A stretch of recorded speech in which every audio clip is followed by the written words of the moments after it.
ఈ వీడియోలో మనము HDFC bank credit card payment ఆన్లైన్లో చేయడం ఎలాగో తెలుసుకుందాము.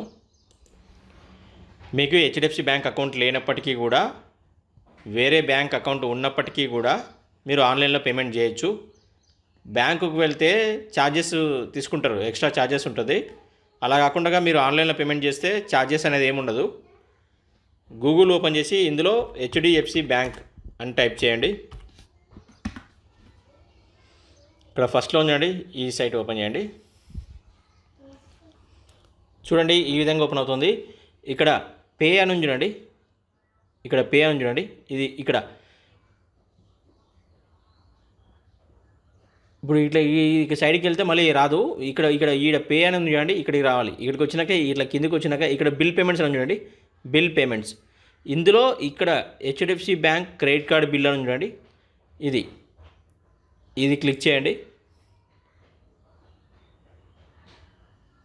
ఈ విధంగా ఓపెన్ అవుతుంది. ఇక్కడ కిందికి వెళ్ళండి. ఇక్కడ చూడండి, ఇక్కడ పే వయా బిల్డర్స్ అని ఉంది కదా, ఇక్కడ ఇది క్లిక్ సెలెక్ట్ చేసుకోండి. ఇది HDFC bank credit card bill from other bank accounts. అంటే హెచ్డిఎఫ్సి బ్యాంకు క్రెడిట్ కార్డ్ బిల్లుని మీరు వేరే బ్యాంక్ అకౌంట్ నుంచి పేమెంట్ చేయొచ్చు. నెట్ బ్యాంకింగ్ ఉంటే చాలు, ఏ బ్యాంక్ అకౌంట్ అయినా సరే. హెచ్డిఎఫ్సి బ్యాంక్ అకౌంట్ కాకుండా వేరే బ్యాంక్ అకౌంట్ ఉంటే దానికి పేమెంట్ చేయడం, ఆ పేమెంట్ చేసే ఆప్షన్ ఇది క్లిక్ చేయండి. ఇక్కడ ఉండండి పే నౌ, ఇది క్లిక్ చేయండి. ఇక్కడ HDFC bank credit card number type చేయండి. పైన టైప్ చేసిన క్రెడిట్ కార్డ్ నెంబర్ కింద టైప్ చేయండి. ఈమెయిల్ ఐడి, ఇక్కడ ఈమెయిల్ ఐడి టైప్ చేయండి. క్రెడిట్ కార్డ్ బిల్ అమౌంట్ ఎంత కట్టాలనుకుంటారో ఆ అమౌంట్ ఇక్కడ టైప్ చేయండి. పే ఫ్రమ్ అని కదా, ఇక్కడ యూపీఐ నెట్ బ్యాంకింగ్. ఇప్పుడు రెండు ఆప్షన్స్ వచ్చినాయి. యూపీఐ ద్వారా కూడా పేమెంట్ చేయొచ్చు, నెట్ బ్యాంకింగ్ ద్వారా కూడా పేమెంట్ చేయొచ్చు. ఇక్కడ సెలెక్ట్ చేసుకోండి. చూడండి, ఇక్కడ ఉన్న బ్యాంకులన్నీ ఎలిజిబులే. మీకు ఏ బ్యాంక్ ఉంటే ఆ బ్యాంక్ సెలెక్ట్ చేసుకుని ఆ బ్యాంక్ ద్వారా పేమెంట్ చేయండి.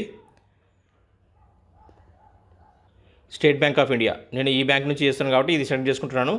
ఒకవేళ మీకు యూకో బ్యాంక్ ఉన్న, యూనియన్ బ్యాంక్ ఆఫ్ ఇండియా, ఇంకా వేరే ఏ బ్యాంక్, ఎస్ బ్యాంకు, తర్వాత Andhra Bank, Punjab National Bank, ఏ బ్యాంక్ ఉంటే ఆ బ్యాంకు సెలెక్ట్ చేసుకోండి. ఇక్కడ పే అని ఉంది కదా, ఇది క్లిక్ చేయండి.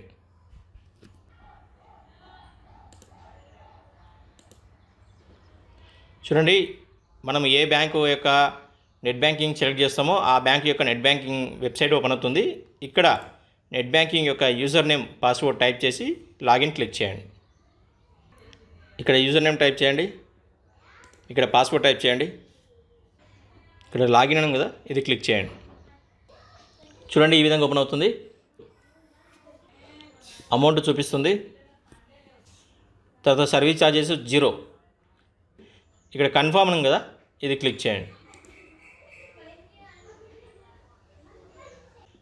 ఈరోజు HDFC bank credit card transaction ఏం చేయలేదని చూపిస్తుంది. ఇది జస్ట్ ఇన్ఫర్మేషన్. ఇది ఇక్కడ కన్ఫర్మ్ అని కదా, ఇది క్లిక్ చేయండి. హై సెక్యూరిటీ పాస్వర్డ్ వస్తుంది, పాస్వర్డ్ ఎంట్రీ చేయండి. హై సెక్యూరిటీ పాస్వర్డ్ ఎంట్రీ చేసిన తర్వాత ఇక్కడ కన్ఫర్మ్ అని కదా, ఇది క్లిక్ చేయండి.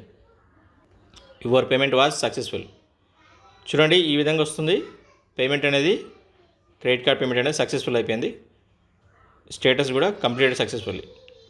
ఇది ఆటోమేటిక్గా సైట్ మళ్ళీ ఇంకొకటి ఓపెన్ అవుతుంది.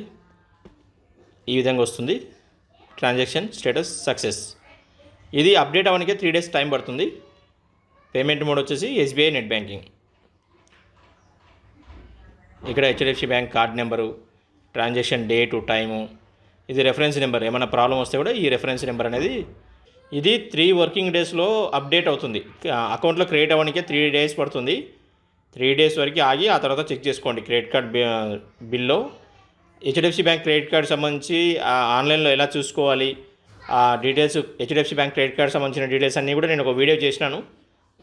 మీకు ఆ వీడియో కావాలనుకుంటే పైన ఉన్న ఐకాన్ క్లిక్ చేసి చూసుకోండి. డిస్క్రిప్షన్లో లింక్ ఇస్తాను, చూసుకోండి. ఇది వచ్చేసి మీకు ప్రింట్ కావాలన్నా లేకపోతే పీడిఎఫ్ ఫైల్ సేవ్ చేసుకోవాలనుకుంటే ఇక్కడ ఉండండి ప్రింట్ అని, ఇది క్లిక్ చేయండి.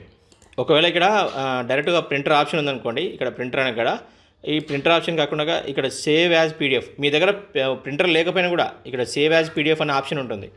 అది డిఫాల్ట్గా అట్లా చేసుకోండి. ఒకవేళ వేరే మోడ్లో ఉన్నా కూడా మీరు సేవ్ యాజ్ పీడిఎఫ్ సెలెక్ట్ చేసుకోండి. ప్రింటర్ లేకపోయినా కూడా మీరు కంప్యూటర్లో కానీ సేవ్ చేసుకోవచ్చు.